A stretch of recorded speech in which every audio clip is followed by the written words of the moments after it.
നമസ്കാരം. കേൾക്കുമ്പോൾ തന്നെ മനുഷ്യത്വരഹിതമെന്ന് അക്ഷരം തെറ്റാതെ വിളിക്കാവുന്ന ഒരു പ്രവൃത്തി നടന്ന സ്ഥലത്താണ് ഞാനിപ്പോൾ നിൽക്കുന്നത്. മനുഷ്യൻ്റെ കുടിവെള്ളം മുട്ടിക്കുന്ന സാമൂഹ്യ വിരുദ്ധ നടപടിയുടെ ഭാഗമായ ഒരു പ്രവൃത്തി നടന്ന പള്ളിച്ചിറ ഗ്രാമപഞ്ചായത്തിൻ്റെ മുൻ കൗൺസിലറായിരുന്ന BJPയുടെ വാർഡ് കൗൺസിലറായിരുന്ന മുക്കുനട സഹിച്ചേട്ടൻ്റെ വീട്ടിൽ ഇന്ന് ഒരു സംഭവം ഉണ്ടായി. ചേട്ടാ, എങ്ങനെയായിരുന്നു ഇത്? സംഭവം ഒന്ന് വിവരിക്കാം. ഞാൻ വർഷങ്ങളായിട്ട് കുടുംബസമേതം ഞാനും എൻ്റെ ഭാര്യയും മകളുമായി കുടുംബസമിതി താമസിച്ചിരുന്ന വീടായിരുന്നു. കഴിഞ്ഞ കോവിഡിന് മുമ്പായിട്ടാണ് ഇവിടുന്ന് താമസം വൈഫ് ഹൗസിലോട്ട് മാറ്റിയത്. കഴിഞ്ഞ കോവിഡിന് മുമ്പേ വൈഫിൻ്റെ അമ്മയ്ക്കൊരു ഓപ്പറേഷൻ കാര്യവുമായി ബന്ധപ്പെട്ടാണ്. ആളില്ലാത്ത കാരണത്താൽ അവർക്കൊരു സഹായം എന്ന രീതിയിൽ നമ്മൾ തൽക്കാലത്തേക്ക് അങ്ങോട്ട് മാറിയതാണ്. ആ മാറിയ സമയത്ത് പിന്നെ കോവിഡും കാര്യങ്ങളൊക്കെ ആയി മകളുടെ പഠിത്തമൊക്കെ എല്ലാം ഓൺലൈനായതുകൊണ്ട് എല്ലാം പിന്നെ നമ്മൾ പൂർണ്ണമായും താമസം അങ്ങോട്ടാക്കിയായിരുന്നു. പക്ഷെ അത് കഴിഞ്ഞ് തൊട്ടടുത്ത വർഷം തന്നെ പഞ്ചായത്ത് ഇലക്ഷൻ വന്നു.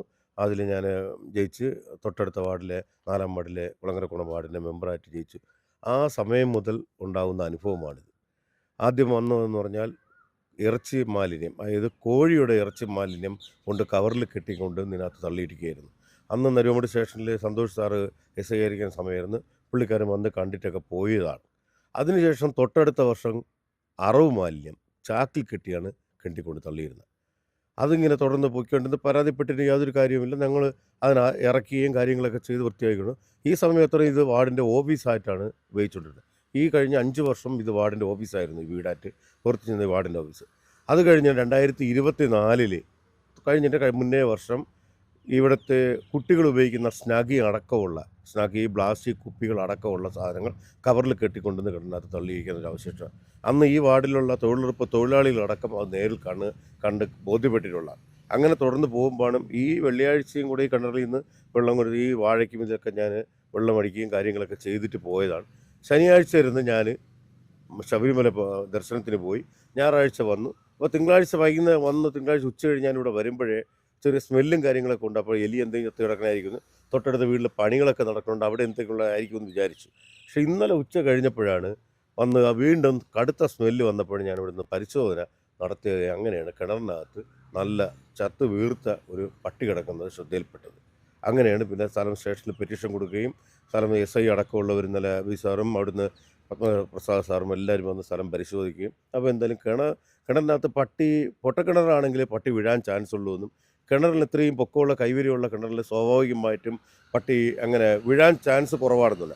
അതല്ലെങ്കിൽ തന്നെ കിണറിനകത്ത് വീഴുകയാണെങ്കിൽ ഇതിനകത്ത് നിറച്ച് ചെടിയും മരങ്ങളൊക്കെ, അതാണ് ഇന്നലെ ഓടിച്ചെടുത്ത മരത്തിൻ്റെ കമ്പൊക്കെയാണ് ഈ കിടക്കുന്നത്. അപ്പോൾ ആ ചില്ലകളെല്ലാം നിറഞ്ഞു കിടക്കുന്ന ഈ കിണറിനകത്ത് 2 മോട്ടർ ഇട്ടുണ്ട്. ആ വീട്ടിലേക്കുള്ള വെള്ളവും അവർ ഇവിടെ നിന്നാണ് എടുക്കുന്നത്, ആ പണിക്ക് ആവശ്യമാണ്. അപ്പോൾ ഇത്രയും കാര്യങ്ങളെ കൊണ്ട സ്ഥിതിക്ക് ഒരു പട്ടി സ്വാഭാവികമായിട്ട് വിഴുന്നു കഴിഞ്ഞാൽ ഈ ഇലയും ചെടികളൊക്കെ ഒടിയണമായിരുന്നു.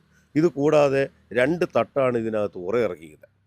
ഇവിടുന്ന് ഈ വ്യാപ്തിയല്ല, കുറച്ച് കഴിഞ്ഞാൽ ആ വ്യാപ്തി കുറയുകയും അത് കഴിഞ്ഞാൽ കുട്ടി ഉറ ഉൾപ്പെടെയാണ് ഇറക്കി. അപ്പം പട്ടി സ്വാഭാവികമായിട്ട് വീഴുകയാണെങ്കിൽ അതിനകത്ത് അടി പറ്റിയിട്ടുണ്ടാവണം, ചെവിരിലൊക്കെ അടിച്ച് അതിന് മുറിവൊക്കെ പറ്റിയിട്ടുണ്ടാവണം. ഇതങ്ങനെയൊന്നുമില്ല. ഇത് ഏതോ വീട്ടിൽ ഉള്ള വളർത്തിക്കൊണ്ടുവന്ന ജർമ്മൻ ഷെപ്പേർഡ് അങ്ങനത്തെ എന്ത് ഇനത്തിലുള്ള വലിയ പട്ടിയാണ്. കഴുത്തിൽ കൃത്യമായ ബെൽറ്റ് അടക്കമുണ്ട്. അപ്പോൾ അവിടുന്ന് കൊന്ന പട്ടിയെ കൊണ്ടുവന്ന് ഇവിടെ ഇട്ടു എന്നുള്ളതാണ് ബലമായ സംശയം. കാര്യം അനുഭവങ്ങൾ കഴിഞ്ഞ ഒരു 5 വർഷത്തെ അനുഭവമുണ്ട്. ഞാൻ ജയിച്ചതിന് ശേഷം ഈ കൗൺസിലറായി മെമ്പറായതിന് ശേഷം ഉണ്ടായ അനുഭവമാണത്. പലതരത്തിലുള്ള നമുക്ക് ബുദ്ധിമുട്ട്.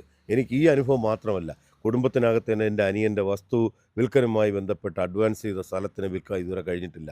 അവിടെ കൊണ്ടുവന്ന് കേസിടുകയും നമ്മൾ കയ്യേറിയുന്നുമുണ്ട്. അങ്ങനെ ഒരു വിഷയമുണ്ട്. വൈഫ് ഹൗസിൻ്റെ അവിടെ തന്നെ പലതരത്തിലുള്ള ബുദ്ധിമുട്ടും കാര്യങ്ങളും നിരന്തരം ഒരു മതിൽ കെട്ടാൻ ഇറങ്ങിക്കഴിഞ്ഞാൽ അതിന് കേസെടുക്കുക, പോലീസിനെ കൊണ്ടുവരിക, തടയുക, ഇങ്ങനെ തുടങ്ങിയുള്ള നമ്മൾ വസ്തുവിനകത്ത് കൃഷി ചെയ്യണ കാര്യങ്ങൾ ഉൾപ്പെടെയുള്ള കാര്യങ്ങൾ എന്ത് കാര്യത്തിന് ഇറങ്ങിയാലും കുറച്ച് പേർ ഈ ഒരു രാഷ്ട്രീയ വൈരാഗ്യം വെച്ചുകൊണ്ട് ഉപദ്രവിക്കുക, പരാതി കൊടുക്കുക, കാര്യങ്ങളിടുക, പോലീസിനെ സ്വാധീനിച്ചു കൊണ്ടൊന്ന് തടഞ്ഞിടുക, നിർത്തിക്കുക, ഇങ്ങനെയുള്ള ഇതിപ്പോൾ ഈ ഇലക്ഷൻ സമയത്ത് തന്നെ നമ്മൾ കളക്ടറേറ്റ് കൊടുത്ത അമ്മയുടെ പേരുള്ള 38 സെൻറ്റ് സ്ഥലത്തിന് നമ്മൾ 2.25 ലക്ഷം രൂപ അടച്ചാണ് ആ വയലിനെ മാറ്റി കരഭൂമിയാക്കി മാറ്റി. ഗവൺമെൻറ്റിന് കൃത്യമായി ഗവൺമെൻറ് പറഞ്ഞ എമൗണ്ട് അടച്ചാണ് ചെയ്തിട്ടുള്ളത് കളക്ടറേറ്റ് വഴി. ആ സ്ഥലത്ത് തന്നെ കുറച്ച് മണ്ണിട്ട് കാര്യങ്ങൾ ലെവൽ ചെയ്യുമ്പോൾ തൊട്ടടുത്ത എല്ലാ വസ്തുക്കളും മണ്ണിട്ട് നിമിത്തിയിരിക്കുന്നു. പക്ഷെ ഞങ്ങളെ വസ്തുവിനകത്ത് അവിടെ ചെല്ലുന്ന സമയത്ത് പോലീസൊന്നും തടയുകയും കാര്യങ്ങൾ അന്വേഷിച്ചപ്പോൾ ഇവിടെ നിന്നുള്ള രാഷ്ട്രീയത്തിൻ്റെ CPM-ൻ്റെ പ്രബലമായ നേതാക്കൾ വിളിച്ചു പറഞ്ഞതിന് പുറത്താണ് പോലീസോട് വരുന്നതെന്ന്. പിന്നെ രാഷ്ട്രീയ വൈരാഗ്യമാണ് എന്ന് പറഞ്ഞു. ഇത് തികച്ചും രാഷ്ട്രീയപരമായി കഴിഞ്ഞ, അതായത് ഞാൻ ജയിച്ചതിന് ശേഷമാണ് ഞങ്ങളെ കുടുംബത്തിനോട് കാണിക്കുന്ന ഇത്ര ഒരു രാഷ്ട്രീയ വൈരാഗ്യം മറ്റ് കാണിച്ചിരിക്കുന്ന അനുഭവങ്ങളാണ് ഉള്ളത്. അപ്പോൾ ഈ പോലീസിന് പരാതി കൊടുത്തിട്ടുണ്ടല്ലോ, അപ്പോൾ പോലീസ് പ്രാഥമിക നടപടി എന്ന രീതിയിൽ സ്ഥലം വിസിറ്റ് ചെയ്യുകയും ബാക്കി കാര്യങ്ങളൊക്കെ ചെയ്തു. അപ്പം പോലീസിന് ആരെങ്കിലും സംശയം പറഞ്ഞു കൊടുത്തിട്ടുണ്ടോ? അപ്പം പോലീസിൻ്റെ ഭാഗത്തു നിന്ന് എന്തായ നടപടി ഉണ്ടായത്? പോലീസിൻ്റെ ഭാഗത്തുനിന്ന് ഇന്നലെ വന്ന് സ്ഥലം പരിശോധിക്കുകയും ഇതെല്ലാം പരിശോധിച്ച് അവർക്ക് ഇത് ബോധ്യപ്പെട്ട് പോയിട്ടുണ്ട്. ഒരു പരാതി എഴുതി തരാൻ ആവശ്യപ്പെടുകയും ഞാൻ കൊണ്ട് കൃത്യമായിട്ട് പരാതി എഴുതി കൊടുത്തിട്ടുണ്ട്. പിന്നെ സംശയമെന്ന രീതിയിൽ ആരുടെയും പേരെടുത്തൊന്നും സംശയം പറഞ്ഞിട്ടില്ല. കാര്യം രാഷ്ട്രീയപരമായി കാണിക്കുന്ന നമ്മൾ ഇന്ന വ്യക്തി എന്ന് നമുക്ക് പേര് പറയാൻ കഴിയില്ലല്ലോ. നമ്മൾ ആരെയും കണ്ടിട്ടില്ല. അവരെന്തായാലും CCTV ഏതെങ്കിലും വിഷ്വൽസ് ഉണ്ടോ എന്ന് പരിശോധിക്കട്ടെ എന്നൊക്കെ പരിശോധിച്ച് പറഞ്ഞൊക്കെ പോയിട്ടുണ്ട്. പിന്നെ അന്വേഷണ ഏതിലൊക്കെ പോകുന്നൊന്നും നമുക്ക് ഒന്നും പറയാൻ പറ്റില്ല. പിന്നിൽ ഇവിടെയുള്ള CPM ആണ് എന്ന് സംശയിക്കുന്നു. 100% അവരെ തന്നെയാണ് എനിക്ക് സംശയം രാഷ്ട്രീയപരമായി. ഞാൻ പിന്നെ ഗൾഫിലിരുന്ന് ഉണ്ടാക്കിയ വസ്തുക്കളാണ് അത്. ഈ വീട് ഇതായിട്ട് മോന് കൊടുത്തു. ഇത്രയും ഒരു ഏതാണ്ട് 2-3 കൊല്ലം കൊണ്ട് ഇത് പാർട്ടി ഓഫീസായിട്ടാണ് ഇവിടെ ഉപയോഗിച്ചുകൊണ്ടിരിക്കുന്നത്. പിന്നെ അത് കഴിഞ്ഞിട്ട് ഈ കിണറ്റിൽ പല പ്രാവശ്യവും ഈ അറബ് മാലിന്യങ്ങളും എല്ലാം കൊണ്ടുവന്ന് ഇടുന്നുണ്ട്. ഇതിപ്പം തികച്ചും രാഷ്ട്രീയമാണ് ഇതിൻ്റെ പിന്നിൽ ആണ്. ആ വീട്ടുകാർ ഇപ്പോൾ ഇവിടെ പിന്നെ കെട്ടിടം വയ്ക്കുന്നുണ്ട്. അവർക്ക് ഫ്രീയിൽ ഈ വെള്ളം കൊടുത്തിട്ടുണ്ട്. ആ വെള്ളം അവിടുത്തെ ജോലിക്കാർ കുടിച്ചുകൊണ്ടിരിക്കുകയും പിന്നെ വർക്ക് നടത്തിക്കൊണ്ടിരിക്കുകയും ചെയ്യുന്നു.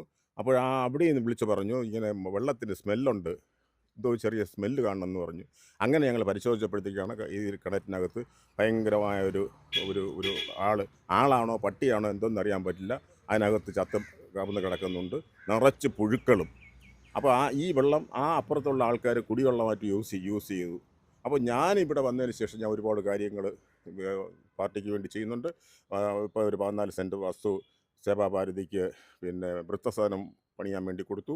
പിന്നെ 1 ലക്ഷം രൂപ അവിടെ സേവാഭാരതിയുടെ ഓഫീസ് പണിയുന്നതിലേക്ക് വേണ്ടി അത് ഫ്രീ കൊടുത്തു. സേവന കേന്ദ്രം ഉണ്ടാക്കുന്നതിലേക്ക് 1 ലക്ഷം രൂപ അതിലാ കൊടുത്തു.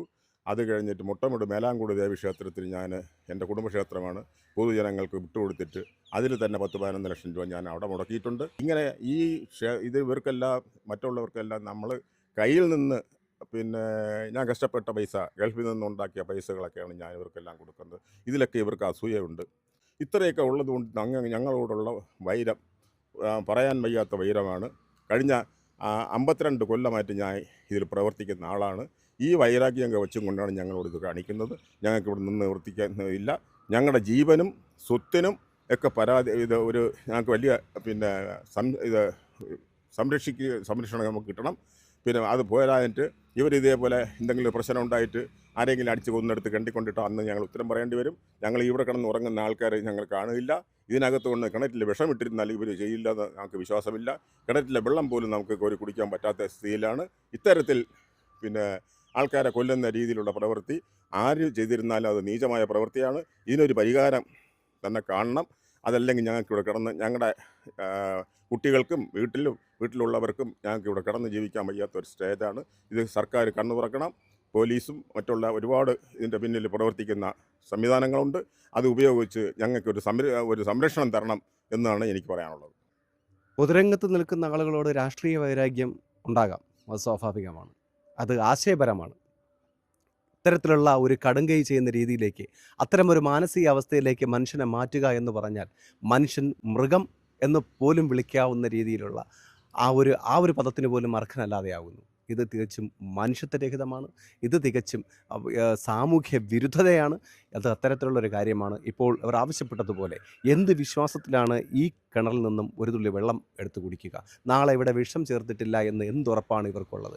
നീതിന്യായ വ്യവസ്ഥ ഉണർന്ന് പ്രവർത്തിക്കണം. ഇത് ഒരു തവണയല്ല, ഒന്നിലധികം തവണ സംഭവിക്കുന്ന ഇതിൻ്റെ യഥാർത്ഥ പ്രതികളെ പുറത്തു കൊണ്ടുവരുത്തണം എന്ന് മാത്രമാണ് അഭ്യർത്ഥിക്കാനുള്ളത്.